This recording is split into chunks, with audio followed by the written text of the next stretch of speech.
तो मुकदमे हैं वो ज़रूर उनके साथ गलत तरीके से लगाए हुए मुकदमे हैं। जो केस कभी 2001 में जिन चीज़ों में जमानत हुई दोबारा उन्हीं की जांच करके धाराएं बढ़ा देना, और यहाँ तक कि बिना किसी इंजरी के, बिना किसी वादी के, बिना किसी मुलजिम के, बिना किसी मेडिकल रिपोर्ट के 307 जैसी धारा बढ़ा देना, ये मैं समझता हूँ उत्तर प्रदेश के अंदर भारतीय जनता पार्टी लोगों ने अभियान चला रखा है समाजवादी पार्टी के साथियों के खिलाफ। मैं कल गया था झांसी में, वहाँ दीपक जी के खिलाफ, कैराना की बात करें तो विधायक हमारे नाहिद भाई के खिलाफ, आजम साहब के साथ क्या हो रहा है पूरा देश देख रहा है।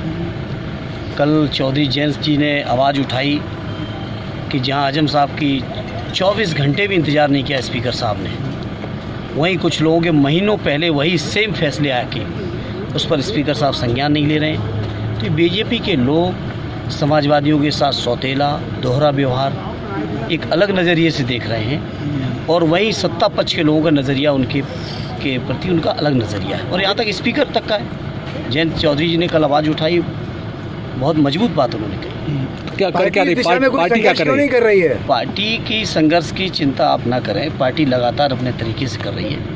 हमारी पूरी पार्टी पिछले कई दिनों से आदरणीय नेताजी के स्वास्थ्य और तमाम चीज़ों को लेकर, जिस तरह से नेताजी की दुर्घटना हुई, हम समाजवादी लोग अभी उन चीज़ों में उलझे हुए हैं। इसलिए आप इस बात की तरह के ना चैलेंज करिए हमको। समाजवादी पार्टी को जो भी करने की आवश्यकता पड़ेगी माननीय अखिलेश यादव जी के नेतृत्व में हम लोग बहुत मजबूती के साथ अपने साथियों के संघर्ष के लिए, प्रदेश की जनता की बेहतरी के लिए जो कुछ भी करने की आवश्यकता होगी उसको करेंगे। मुख्यमंत्री का दावा अपराधियों को लेकर बहुत है, बुलडोजर चल रहा है, बुलडोजर गलत दिशा नहीं मुड़ गया है। मुख्यमंत्री जी ने अभी मैंने सुना उनको, देश के गृह मंत्रियों का एक सम्मेलन हुआ जिसमें 3-4 दिन पहले मुख्यमंत्री ने कहा कि यूपी में ज़ीरो टॉलरेंस है।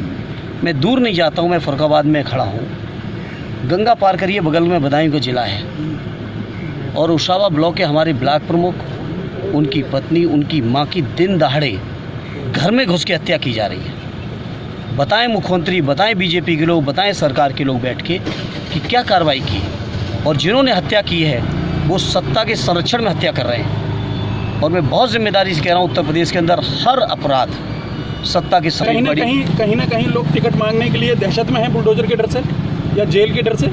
मुझे नहीं लगता ऐसा। क्या प्रदेश में संवैधानिक संस्थाएं सही ढंग से काम कर रही हैं या नहीं?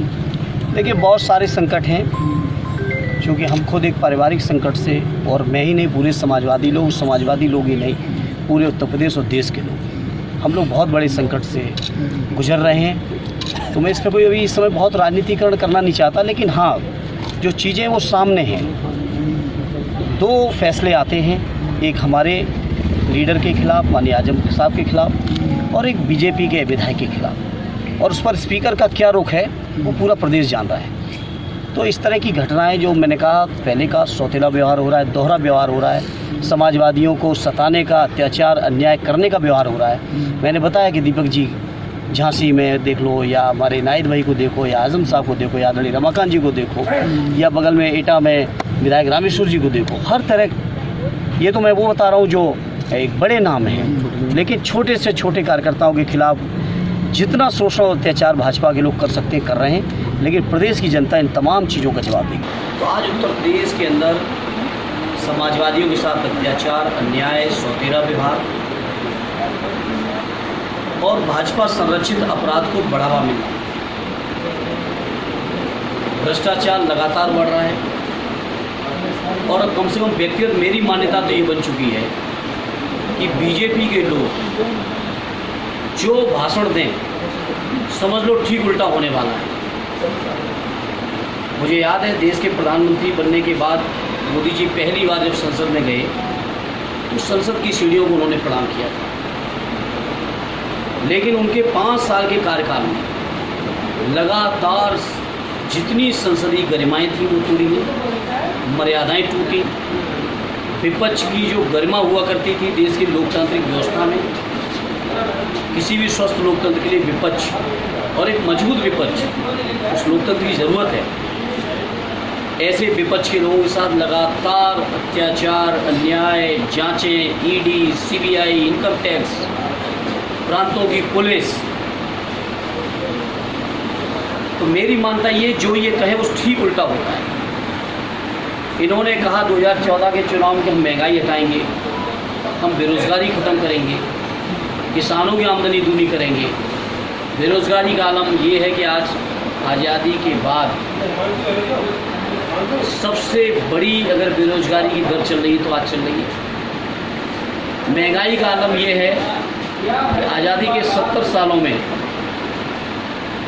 जितना सिलेंडर की कीमत नहीं हुई थी उतनी पिछले 7 सालों में, जहाँ 400 साढ़े 400 आज 1000 पार हो चुका है। डीजल पेट्रोल का दाम जहाँ 70 सालों में 55-60 पहुँचा था और आज कभी शतक को छूते हैं, कभी थोड़ा नीचे आते हैं, कभी थोड़ा ऊपर जाते हैं। तो बीजेपी के लोग जो कहते हैं चुनाव में, भाषणों में, वादों में, घोषणा पत्र में, बयानों में, उनकी नीतियाँ, कार्यक्रम और कार्यकलाप ठीक उल्टे होते हैं। शिवपाल सिंह जी को क्या पार्टी में कहीं स्थान मिलेगा? ऑलरेडी शिवपाल चाचा जी के लिए हमारे राष्ट्रीय अध्यक्ष जी, और वो लोग बड़े लोग, चूँकि मैं परिवार में उम्र में छोटा हूँ, परिवार में छोटा हूँ, स्वाभाविक तौर पे बड़े लोग मिलके ही तय करेंगे और जो भी तय करेंगे वो सबकी बेहतरी के लिए तय होगा। हाल ही का चुनाव पार्टी क्या भूमिका रहेगी? समाजवादी पार्टी बहुत मजबूती के साथ लड़ेगी। पार्टी की तैयारियां चल रही लगातार अपने अपने स्तर से, और बहुत बेहतर परिणाम होगा। जनता का आशीर्वाद। हमसे जुड़े रहने के लिए हमारे YouTube चैनल को सब्सक्राइब करें और नई वीडियो की नोटिफिकेशन के लिए बेल आइकॉन को दबाएं। अगर आप ये वीडियो Facebook पर देख रहे हैं तो लाइक जरूर करें और ज्यादा से ज्यादा शेयर करें। धन्यवाद।